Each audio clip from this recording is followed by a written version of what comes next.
This is AEW Dynamite 200th episode full show results video which takes place at Tampa, Florida's Yuengling Center, and the show started with a match between Chris Jericho and Hikaru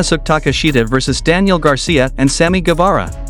In the final moments, we saw that Garcia applied lock on Jericho, but Don Callis runs in with Floyd and blasted Daniel Garcia in the face to break it up. Chris saw the interference and he's stunned, but eventually, he goes for the cover, and Chris Jericho and Hikaru Shida won the match by pinfall with a lateral press from Jericho on Daniel Garcia. Back from the commercial, Renee Paquette interviews Chris Jericho, but before he can say anything, Daddy Magic Matt Menard rumbles up and tells him the Jericho Appreciation Society has a mandatory meeting next week, and he will be there. Then Tony Schiavone introduces Jack Perry, and Perry tells Jerry Lynn to get out here and take his ass kicking like a man. Jerry Lynn makes his entrance in street clothes, mic in hand, and he says with all the plates and screws in his neck, there's no way he can be cleared to get back in the ring, but he just so happened to call a good friend of his who wrestled in ECW who still wrestles today. It's Rob Van Dam. He hits the ring but Jack Perry backs off and leaves the ring, and Rob and Jerry have a nice moment in the ring together and Perry comes back with a chair. He swings it but RVD ducks and almost takes his head off with a rolling soul butt, and Jack runs away and hides behind a literal child in the crowd.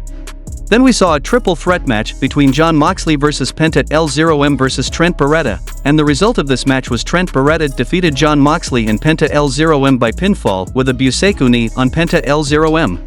Post-match, Claudio Castagnoli and Wheeler Yuta make their way to the ring but are met partway by Chuck Taylor and Orange Cassidy, and they brawl in the crowd and Blackpool gets the better of best friends but Trent hurls himself into the crush with a crossbody.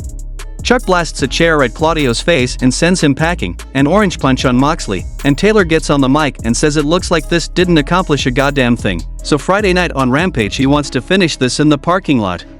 Back from the commercial, Renee Paquette interviews Rob Van Dam and he says he came here because he heard Jack Perry running his mouth, and next week he's gonna challenge him for the FTW championship, and then when he wins the title he'll inflate the value to ridiculous levels and then retire it, but it depends on how much fun he has wrestling Jungle Jerk next week.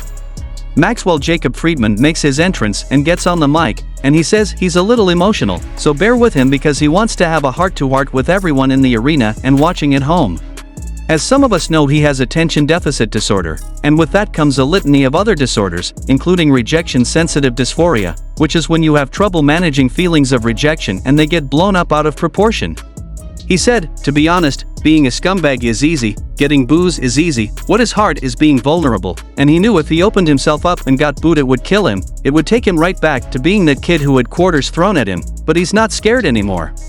He said he's not going to change overnight, he's still a scumbag, don't get him wrong, but he's ready to be our scumbag, and it's all thanks to a person that taught him he can trust and be vulnerable, and even yes, Max Friedman deserves a friend.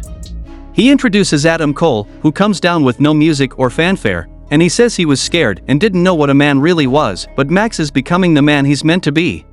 Friedman says as much as he enjoys the verbal fellatio, that's not why he called him out here. He called him out here because he promised him a title match after their tag title match, win, lose or draw, but he's decided Cole doesn't deserve a match.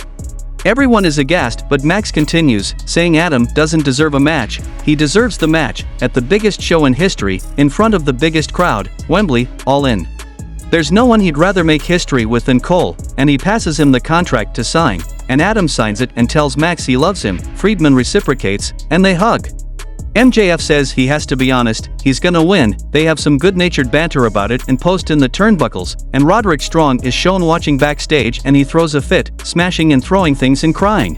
Then we saw a match between Jay Lethal, Jeff Jarrett, and Satnam Singh versus the Elite, and the result of this match was the Elite won the match by pinfall with one winged angel from Kenny Omega on Jay Lethal. Post-match, Kenny gets on the mic and says something is on Page's mind and he should talk about it, and Hangman announces that the Elite has re-signed with AEW, so tonight Dynamite 200, they're so happy to be here and here's to the next 200. Kenny Omega says whether it be Dynamite, Ring of Honor, Rampage, heck, or even Collision, you'll be seeing even more of them, but for now, goodbye and good night. Then Mobile Embassy gets promo time and AR Fox takes point and says he didn't hear a word for 5 years, so now he's gonna take everything he gave him away.